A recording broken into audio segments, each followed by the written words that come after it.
ایک دفعہ کا ذکر ہے کہ جلیل پور کے ایک گاؤں میں ایک مشہور ڈاکو رہتا تھا۔ اپنا قصہ بیان کرتے ہوئے بتاتا ہے، ایک بار میں اپنے ساتھیوں کے ساتھ ڈاکہ ڈالنے جا رہا تھا۔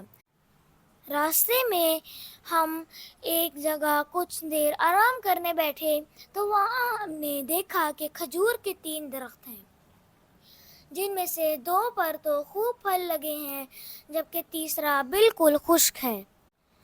ایک چڑیا بار بار آتی ہے اور پھلدار درختوں پر سے تر و تازہ کھجور اپنی چونچ میں لے کر خشک درخت پر چلی جاتی ہے۔ ہمیں یہ دیکھ کر بڑا تعجب ہوا۔ میں نے 10 مرتبہ چڑیا کھجور لے جاتے ہوئے دیکھا تو مجھے جاننے کا تجسس ہوا کہ آخر اس خشک درخت پر ایسا کیا ہے جو یہ چڑیا بار بار پھل اتار کر وہاں پہنچ جاتی ہے۔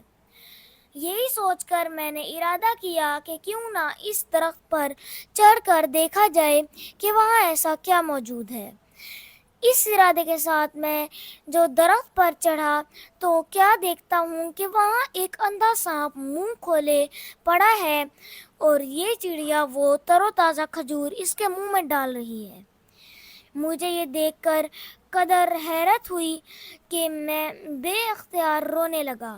میں نے کہا، اے میرے اللہ، یہ سانپ جس کو مارنے کا حکم دیا گیا ہے، جب وہ اندھا ہو چکا ہے تب بھی تو نے اس کو روزی دینے کے لیے ایک چڑیا مقرر کر دی، اور میں تو تیرا بندہ، تیری توحید کا اقرار کرنے والا، بھلا کیسے تیری رحمت سے مایوس ہو سکتا ہوں؟ کس طرح تیرے بندوں کا مال لوٹ کر انہیں نقصان پہنچا سکتا ہوں؟ یہ سوچ کر میں نے اسی وقت اپنی تلوار توڑ ڈالی جو لوگوں کو لوٹنے میں کام دیتی تھی۔ میں اپنے ساتھیوں کے پاس آیا تو میرے ہاتھ میں ٹوٹی ہوئی تلوار اور آنکھوں میں آنسو دیکھ کر وہ کہنے لگے، تجھے کیا ہو گیا ہے؟ تب میں نے جواب دیا کہ میں نے اپنے رب سے توبہ کر لی ہے، اب بس مجھے انتظار ہے کہ میرا خدا میری معافی قبول کر لے۔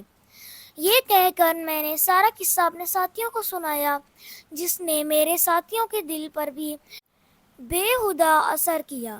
خدا سے معافی مانگتے ہوئے سب نے اپنی اپنی تلواریں توڑ دیں اور وہ لوٹ کا سامان وہیں چھوڑ کر اپنے گھر چل دیے۔ پیارے دوستو، آج کے لیے اتنا ہی، ملتے ہیں آپ سے ایک نیکسٹ ویڈیو میں، تب تک کے لیے اللہ حافظ۔ Like, share and subscribe to our channel and don't forget to press the bell icon. Allah Hafiz.